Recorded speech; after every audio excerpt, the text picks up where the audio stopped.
Salam sejahtera pemirsa, berjumpa lagi bersama saya dalam pembahasan buku Yesus Nama di Atas Segala Nama. Buku ini ditulis oleh Nyonya Ellen G. White. Buku ini menyuguhkan kepada kita Yesus adalah Alfa dan Omega, pencipta langit dan bumi, dan pemberi setiap pemberian yang baik dan sempurna, dan pemikul beban besar kita. Kepada orang-orang yang bimbang di antara kita, dia menulis tentang seseorang yang merupakan pusat daya tarik yang agung. Kepada mereka yang hancur oleh dosa, dia menawarkan juru selamat yang sempurna, perantara yang agung, perantara yang maha kuasa, dan kapten keselamatan kita. Ini adalah suatu pengharapan bagi kita, bahwa Yesus adalah penolong kita satu-satunya, yang sanggup memberikan kita kekuatan, memberikan kita kesanggupan untuk kita menjalani kehidupan kita hari demi hari. Bila mana kita mempunyai beban yang besar, kita mempunyai kekhawatiran, baiklah kita datang di bawah kaki salib Tuhan, menyerahkan semuanya kepadanya, dan dia akan meringankan setiap langkah-langkah kehidupan kita. Pada saat ini kembali lagi saya mengundang akan seluruh anggota keluarga dan saudara-saudara semua. Kita dapat berkumpul bersama-sama, kita akan mempelajari nasihat firman Tuhan pada saat ini, dan biarlah rencana-rencana indah Tuhan itu akan menjadi bagian masing-masing kita. Kita akan masuk ke dalam judulnya, Pintu Kandang Domba Tuhan. Ayatnya terdapat di dalam Yesaya 40 ayat 11. Seperti seorang gembala, ia menggembalakan kawanan ternaknya dan menghimpunkannya dengan tangannya. Anak-anak domba di pangkuannya, induk-induk domba dituntunnya dengan hati-hati. Kristus mengenakan nubuatan-nubuatan ini pada dirinya sendiri, dan ia menunjukkan perbedaan yang mencolok antara tabiatnya sendiri dengan tabiat para pemimpin Israel. Orang Farisi baru saja mengusir seorang dari kandang karena ia berani bersaksi mengenai kuasa Kristus. Mereka telah membuangkan satu jiwa yang sedang dilarik oleh gembala yang benar kepadanya. Dalam hal ini mereka telah menunjukkan bahwa mereka sendiri tidak mengetahui pekerjaan yang diamanatkan kepada mereka dan tidak layak diberi kepercayaan sebagai gembala-gembala kawanan domba itu. Sekarang Yesus menghadapkan kepada mereka perbedaan yang mencolok antara mereka dan gembala yang baik. Dan ia menunjuk kepada dirinya sendiri sebagai penjaga kawanan domba Tuhan yang sejati. Tetapi sebelum melakukan hal ini, ia berbicara tentang dirinya dengan menggunakan kiasan lain. Ya, jadi ini mengenai pekerjaan Yesus pada saat Yesus berada di atas dunia ini. Jadi dia menggunakan akan kata-kata ya untuk menggambarkan bagaimana kasih Tuhan itu terhadap umat manusia. Ya, jadi Kristus menggunakan nubuatan-nubuatan ini pada dirinya sendiri.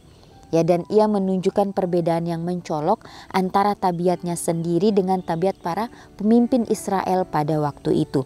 Sehingga pada waktu itu Yesus berbicara tentang dirinya dengan menggunakan kiasan. Ya, supaya orang-orang ini dapat mengerti, supaya orang-orang ini dapat mencerna kata-kata yang Yesus berikan kepada mereka. Tetapi malah orang-orang atau pemimpin-pemimpin pada saat itu mereka merasa tersaingi, mereka merasa tersinggung apa yang Yesus sampaikan. Ya, dalam hal ini mereka telah menunjuk bahwa mereka sendiri tidak mengetahui pekerjaan yang diamanatkan kepada mereka dan tidak layak diberi kepercayaan sebagai gembala-gembala kawanan domba itu. Ya, jadi mereka yang menuntun domba-domba itu ke jalan-jalan yang tidak sesuai dengan kehendak Tuhan. Sehingga pada saat itu Yesus memberikan suatu kiasan atau nubuatan kepada mereka. Ya, sehingga mereka boleh tahu bahwa apa yang Yesus lakukan di atas dunia ini bukan untuk mementingkan dirinya sendiri, tetapi bagaimana merangkul orang-orang di sekitarnya untuk mau menerima akan kasih Kristus di dalam kehidupan mereka. Dikatakan juga orang Farisi baru saja mengusir seorang dari kandang karena ia berani bersaksi mengenai kuasa Kristus. Ya, mereka telah membuang satu jiwa yang sedang dilarik oleh gembala yang benar kepadanya. Ya, jadi bila mana ada orang-orang yang membicarakan pekerjaan Yesus pada saat itu atau pekabaran yang Kristus sampaikan, yang mereka tidak suka, mereka tidak senang. Ya, inilah bagaimana mereka mengeraskan hati mereka. Bagaimana mereka mau ya hanya membuat orang itu nyaman. Ya, apa yang mereka katakan hanya memberikan hal-hal yang palsu kepada orang-orang ini. Ya, sehingga pemimpin-pemimpin ya Israel pada saat itu Ya, mereka mengeraskan hati mereka sehingga mereka tidak menerima atau mereka tidak peka dengan anak manusia ini atau anak Tuhan yang sudah datang ke atas dunia ini. Ya, karena mereka melihat penampilan dari luarnya. Ya, mereka tidak mau mengikuti apa yang Yesus ajarkan kepada mereka. Malah mereka ya membuat ajaran-ajarannya sendiri. Ya, sehingga mereka menyesatkan akan orang-orang pada saat itu, sehingga Yesus di sini yang memberikan ya suatu kiasan mengenai seorang gembala ini yang akan dibawa kemana domba-domba yang sudah mereka rangkul ini, atau yang sudah mereka kumpulkan di dalam kehidupan mereka. Dikatakan juga di sini sekarang Yesus menghadapkan kepada mereka perbedaan yang mencolok antara mereka dan gembala yang baik. Dan ia menunjuk kepada dirinya sendiri sebagai penjaga kawanan domba Tuhan yang sejati. Ya, tetapi sebelum Yesus melakukan semuanya ini, dia sudah berbicara tentang dirinya. Ya, bagaimana dia menggunakan kiasan-kiasan ini ya mengenai nubuatan-nubuatan yang akan datang. Tadi yang di ayatnya seperti seorang gembala, ia mengembalakan kawanan ternaknya dan menghimpunnya dengan tangannya. Ya, sehingga dia menjaga, dia merawat akan domba-domba ini dengan sepenuh hatinya. Ia menyatakan, sesungguhnya siapa yang masuk ke dalam kandang domba dengan tidak melalui pintu, tetapi dengan memanjat tembok, ia adalah seorang pencuri dan seorang perampok. Tetapi siapa yang masuk melalui pintu, ia adalah gembala domba. Orang Farisi tidak melihat bahwa perkataan ini diucapkan kepada mereka. Ya, ketika mereka mengambil kesimpulan dalam hati mengenai maknanya, Yesus mengatakan terus terang kepada mereka, "Akulah pintu, barang siapa masuk melalui aku, ia akan selamat dan ia akan masuk dan keluar dan menemukan padang rumput. Pencuri datang hanya untuk mencuri dan membunuh dan membinasakan. Aku datang supaya mereka mempunyai hidup dan mempunyainya dalam segala kelimpahan." Ya, jadi inilah undangan bagi masing-masing kita. Kembali lagi Yesus mengatakan kepada orang-orang Farisi pada saat itu, ya, sesungguhnya siapa yang masuk ke dalam kandang domba dengan tidak melalui pintu, tetapi dengan memanjat tembok, ia adalah seorang pencuri dan seorang perampok. Ya, tetapi siapa yang masuk melalui pintu, ia adalah gembala domba itu. Ya, jadi orang Farisi ini melihat bahwa perkataan ini diucapkan kepada mereka. Ya, ketika mereka mengambil kesimpulan dalam hati mengenai maknanya, Yesus mengatakan terus terang kepada mereka. Ya, jadi Yesus tahu apa yang mereka pikirkan di dalam diri mereka sendiri, sehingga Yesus menegur mereka supaya mereka boleh sadar. Ya, tetapi kembali lagi mereka tetap mengeraskan hati mereka. Mereka tidak menyadari ya bahwa mereka sudah menyimpang dari kebenaran firman yang mereka berikan kepada orang-orang pada saat itu. Pencuri datang hanya untuk mencuri dan membunuh dan membinasakan.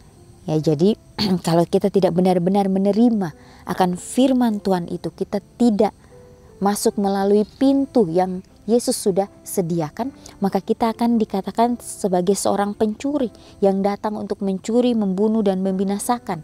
Ya, karena Yesus datang supaya mereka mempunyai hidup dan mempunyainya dalam segala kelimpahan. Ya, jadi Yesus datang ke dunia ini untuk memberikan kita kehidupan yang sesuai dengan jalan-jalannya. Ya, walaupun akan banyak penganiayaan, walaupun akan banyak tantangan, rintangan yang kita hadapi, tetapi di dalam semuanya itu kita akan jalani dengan penuh kedamaian, karena Yesus yang akan menuntun kita, yang akan membimbing kita. Ya, sebagaimana murid-murid pada saat Yesus bangkit dari kematiannya. Ya, bagaimana mereka dipenuhi oleh kuasa Roh Kudus sehingga mereka dapat mengabarkan akan kabar keselamatan itu kepada setiap bangsa. Ya, mereka menghadapi penganiayaan, mereka menghadapi banyak tantangan. Ya, tetapi mereka tahu bahwa apa yang mereka lakukan bukan untuk ya kepentingan diri mereka, tetapi bagaimana mereka lakukan ini hanya untuk Tuhan, karena mereka tahu ini adalah pekerjaan Tuhan dan Tuhan akan memimpin mereka. Ya, sehingga semuanya itu dinyatakan kepada mereka. Ya, pada saat penganiayaan itu datang kepada diri mereka, mereka tetap ya berpegang teguh kepada firman Tuhan. Ya karena mereka tahu inilah yang harus mereka hadapi di dalam kehidupan mereka masing-masing. Ya dan juga di sini dikatakan Kristus adalah pintu kandang domba. Ya melalui pintu ini semua anak-anaknya sejak zaman dahulu telah mendapat jalan masuk di dalam Yesus. Sebagaimana yang ditunjukkan dalam segala upacara bait suci.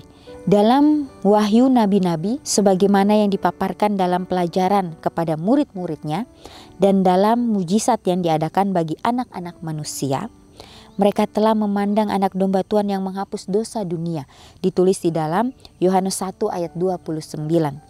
Dan dengan perantaraan dia mereka dibawa di dalam kandang domba anugerahnya. Orang Farisi tidak masuk melalui pintu. Mereka memanjat ke dalam kandang domba berbeda dengan caranya Kristus. Mereka tidak memenuhi pekerjaan gembala yang benar. Alfa dan Omega jilid 6 halaman 93 dan 94. Ya, jadi kembali lagi kita diingatkan bahwa Kristus ialah pintu kandang domba Tuhan. Ya hanya datang kepada Dialah kita dapat diberikan kelepasan, kita dapat diberikan kelegaan, sehingga kita akan dipercayakan suatu hal yang besar untuk kita jalankan di dalam kehidupan kita kalau kita masuk melalui pintu yang Tuhan sudah sediakan bagi kita. Melalui pintu ini semua anak-anaknya sejak zaman dahulu telah mendapat jalan masuk di dalam Yesus sebagaimana ditunjukkan dalam segala upacara bait suci, sebagaimana yang dibayangkan dalam lambang, sebagaimana yang dinyatakan dalam wahyu nabi-nabi. Ya, jadi inilah yang harus kita hidupkan di dalam kehidupan kita masing-masing. Biarlah kita mau masuk melalui pintu, yaitu yang Yesus sudah sediakan bagi masing-masing kita. Ya, Dia selalu mengundang kita untuk datang kepadanya, untuk memberikan kehidupan kita sepenuhnya, supaya kita dapat dipakai sesuai dengan kehendaknya. Ya seringkali mungkin kita merasa khawatir, kita merasakan keraguan di dalam kehidupan kita. Ya kita sebagai manusia biasa itu akan timbul atau akan datang di dalam diri kita. Tetapi kembali lagi bila kita menyerahkan semuanya kepada Kristus, maka Dia akan menghilangkan semuanya itu dan kita akan berjalan bersama-sama dengan Dia. Dan Dia akan selalu menuntun kehidupan kita masing-masing. Dikatakan juga bahwa orang Farisi tidak masuk melalui pintu. Ya jadi pada saat itu Yesus menegur orang Farisi ini.